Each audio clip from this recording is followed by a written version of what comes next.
Hello everyone, this is a call and I am a somatic therapist. If you'd like to find out what kind of work I do, you can check out my website posted down below this video.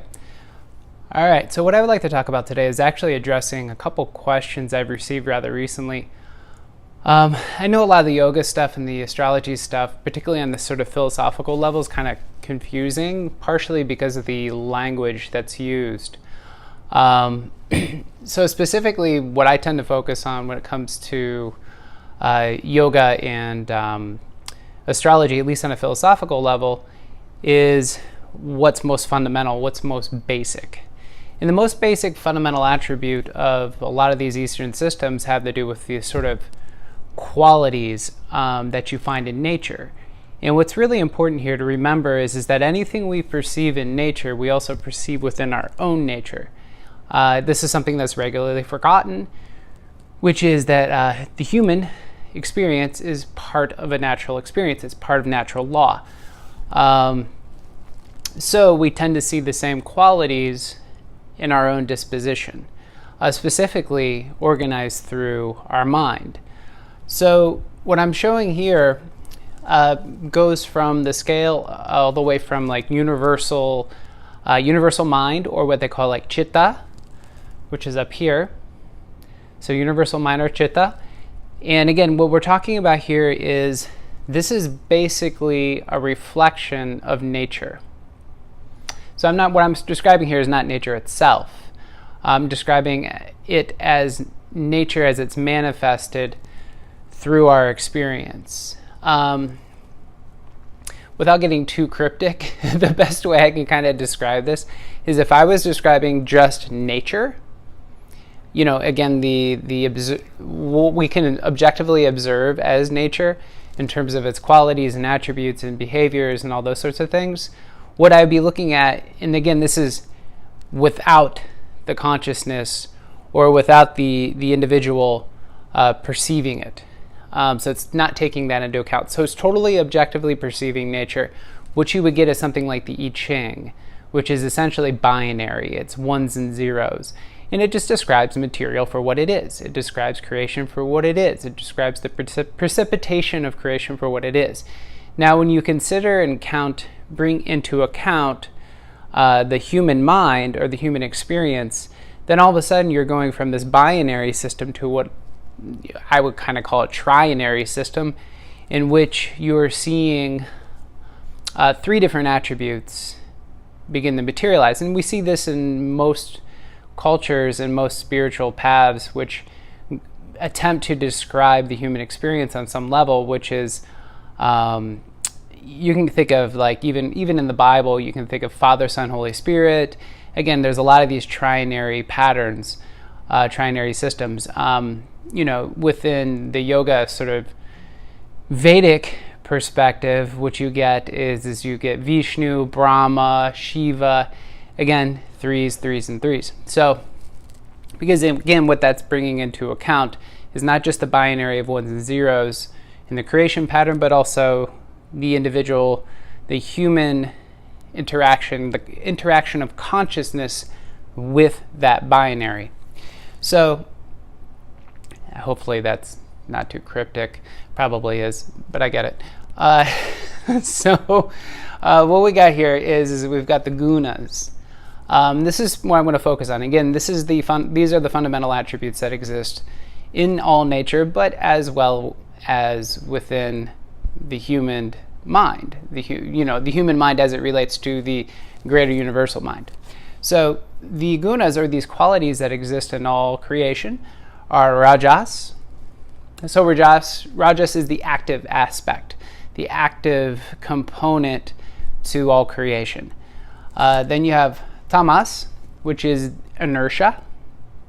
I also kind of look at this as contracting. So it's energy that condenses and contracts into a material form. And then finally sattva, which is balance. Balance and clarity, and it's kind of the passive component. Perceiving balance, I mean, for instance, within your own experience, if you are neutral or functioning through the passive component, you're sort of simply observing things as they rise, which is kind of like meditation. Meditation is this cultivation of the neutral mind, or the meditative mind, which allows us to objectively perceive our thoughts, our feelings, our emotions, sensations, intents, all these different things as they rise to the surface. So those are on the sort of universal level of things. So as they start to differentiate into, again, moving deeper into the human experience, Yogi Bhajan calls it the impersonal mind. The impersonal mind this is something kind of like a deep subconscious vibe. The way to look at this is in terms of through the elements and how the elements materialize or become concrete. There is kind of a precipitation that happens here, or a percolation. And the precipitation is from ether to air to fire to water and then to earth. So this progression it's one of increasing density. Now, the impersonal mind is on the etheric level, meaning that it contains all other elements. Again, this is not something we necessarily directly relate to, and again, they call it impersonal. So this is, as I tend to look at it, is your vibe. It's this deep vibe that you're carrying throughout the course of your life. And I'll get to this a little bit in terms of the astrological component and how you can personally relate to this. So the next progression, which is the functional mind, and that is kind of like the air element. In air, when you see it in astrology, when you see it in yoga, when you see it in descriptions of, again, most spiritual systems, whether it's Western alchemy, magic, whatever, air usually represents the intellect on some level. For me, it's not necessarily the intellect so much as the sort of airy nature of mind, of the thoughts. And again, what we have here is we've got positive mind, which is equivalent to Rajas, negative mind, which is equivalent to Tamasic, and then neutral mind, which is equivalent to Sattvic. And maybe back it up a little bit because I realized I glazed over something here. So the impersonal mind, what it does is on a deep life path level, it creates a tendency. Now the tendency, and I perhaps will mispronounce these things, it's fine. Ahankar, Ahangkar. And that is, again, this is what happens with Rajasic energy as it moves, or the attribute of Rajasic energy that moves into the impersonal mind. It then manifests as this tendency towards activity and attaching. So it's moving towards things and it's attaching to things. This is kind of a proactive vibe.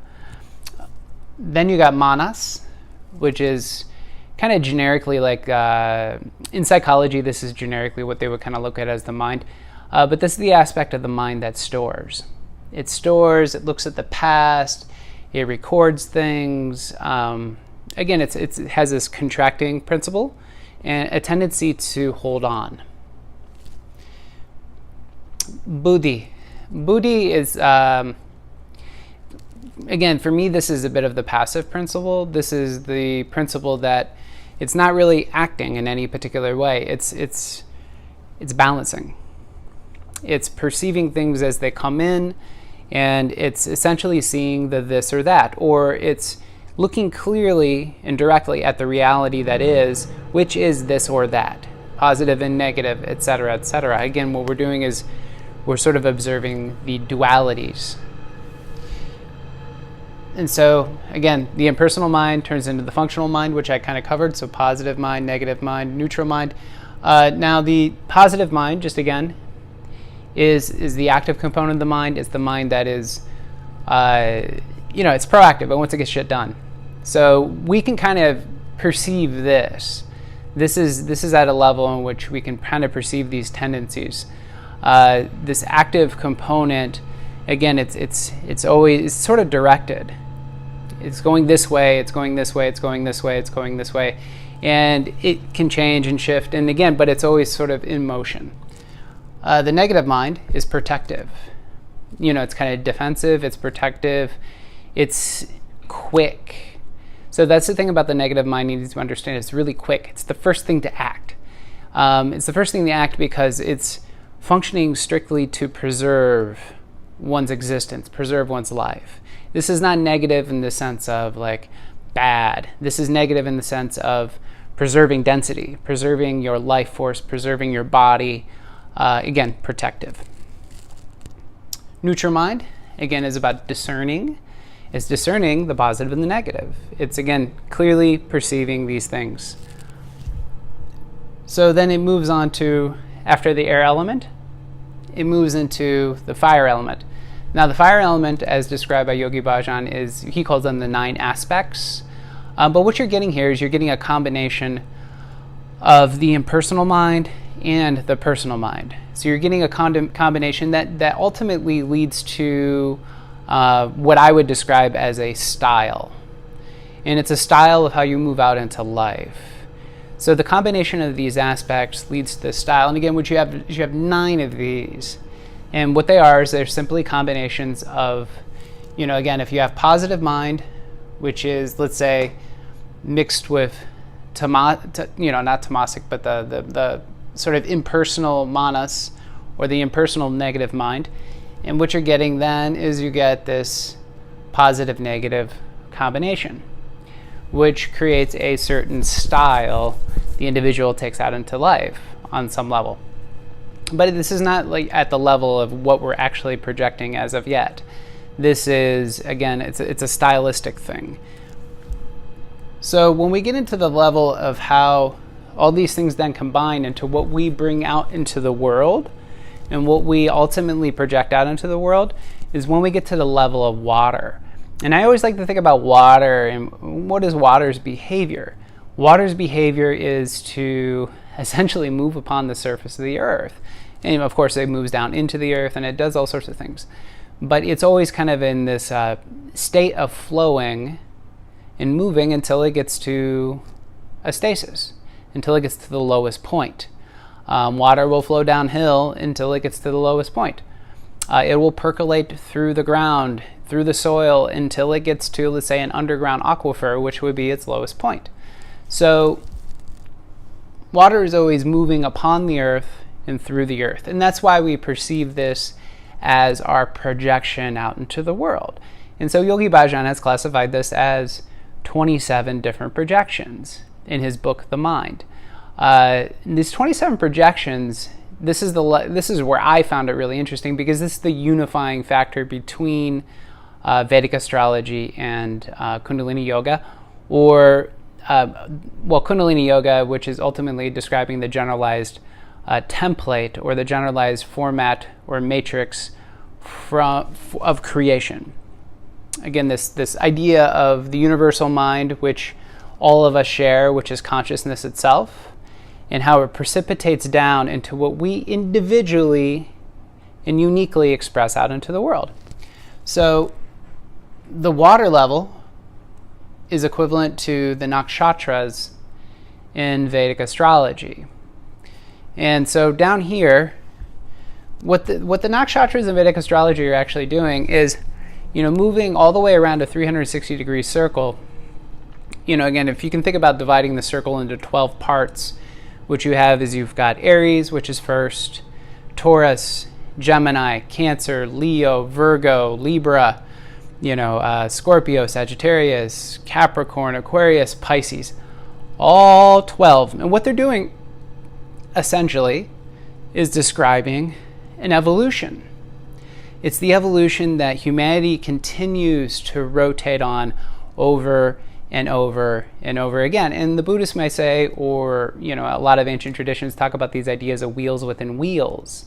Essentially what we have is we have multiple wheels in the sky. You've got the planets, you've got all sorts of things that are rotating and they're spinning around the central sun.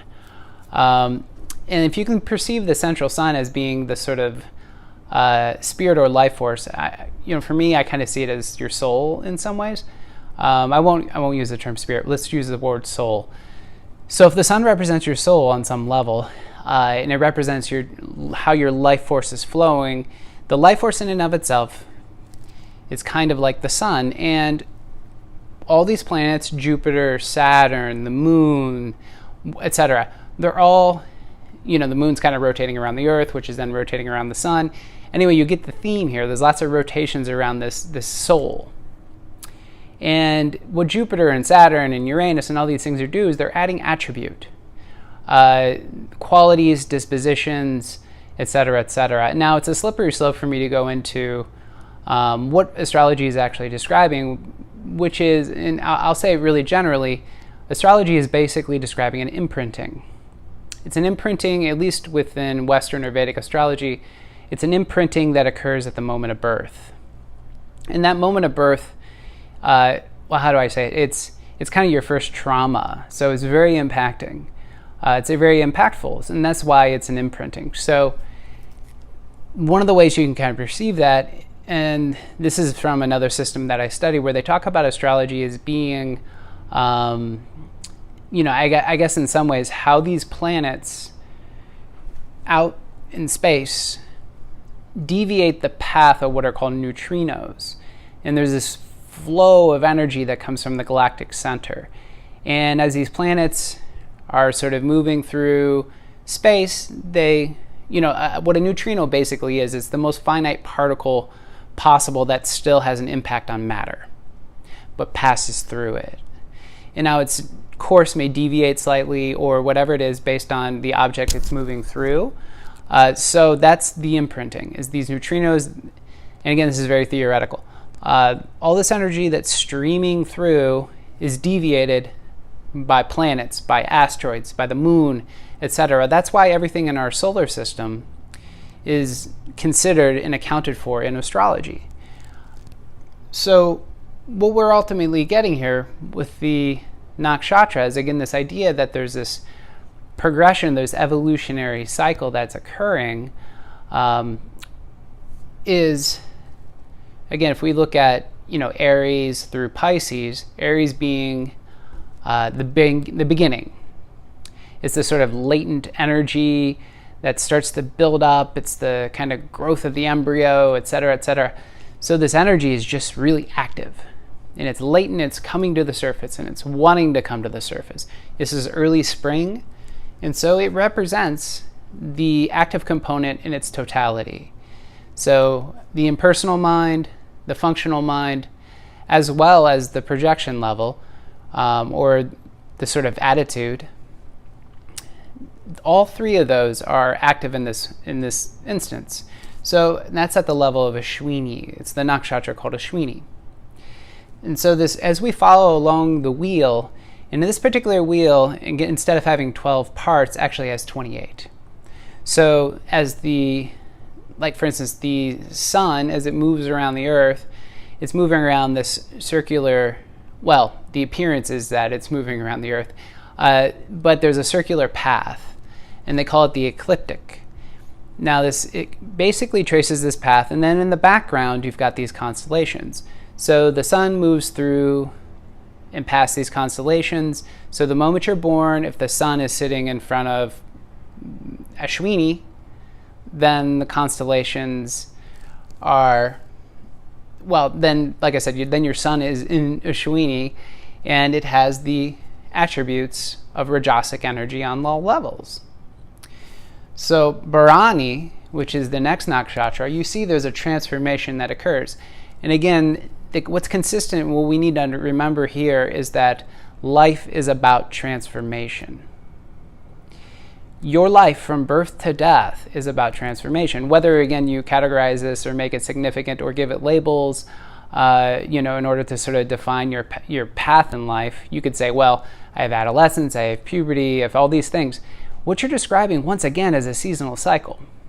You move from, embryo to birth, to toddler, to adolescence, to puberty, to grumpy ass teen years. I don't know, whatever the progression is, but all the way up until death.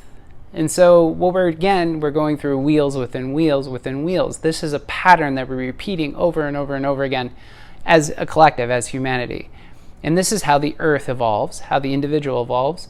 And this evolution can be perceived in the moment, and it can be perceived over time. And so Bharani, what happens is that there's this change, this growth. And then all of a sudden, on the attitude level, it becomes tamasic, which all of a sudden you've got this like really subjective, desire-driven energy that's like focused on just busy into something that actually creates a bit of a target for the busyness. The attitude of tamasic is basically, again, it's a material focus. So it's focusing out on the material plane, it's focusing out onto the physical realm. And then this converts over at the nakshatra kritika, it turns into sattvic. So what I've got written down here is basically just the first 6 nakshatras. And really what I'm trying to do here is to illustrate this transformation. And again, this transformation is reflective of seasonal cycles, personal growth from birth to death, etc., etc. And again, this particular wheel has 27 segments as opposed to 12.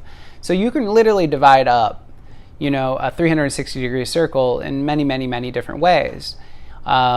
The dividing it up into 27 shows you all the possible combinations of the basic attributes of nature, which are the gunas. Again, rajasic, tamasic, sattvic. So kritika, it becomes sattvic on the attitude level, meaning clarity, balance. Again, this is a feminine principle. This is a passive principle, which is observing. This observing allows all this like really intense rajasic energy that's happening on the impersonal and the impersonal and the functional mind kind of level. It's all this activity is kind of coming up. This person is super, super busy, and they end up cultivating this sattvic disposition, or the ability to perceive direct reality amongst all the activity. So then it becomes Rohini. So Rohini is rajasic. It's rajasic on a basic level. Then all of a sudden, on the secondary level, it becomes tamasic. It shifts. And there's always this pattern of shifting from rajasic to tamasic to sattvic, and it's repeated over and over again. So for instance, the first third of a 360-degree circle, on the impersonal mind level, the ether level, it's all rajasic. The second third is all tamasic. And finally, the third of 27, or the final 9 nakshatras, are all sattvic. So again, we got Rohini, becomes tamasic on a secondary level, and once again it's rajasic on its sort of attitude level, meaning it's busy. Now, Mrigashira, over here, it converts into, on the attitude level, tamasic again. So it's rajasic, tamasic, tamasic. And then finally, we have Ardra, which is rajasic, tamasic, and sattvic. So I hope this makes a little more sense. And this is a complex subject, and I understand it's not the easiest thing in the world to kind of look at unless you have some sort of background in yogic philosophy, Eastern philosophy, etc. And again, really the best way to look at this is that we're describing a Hermetic saying. And the Hermetic saying is as within, so without, as above, so below, meaning that the human experience is simply a reflection.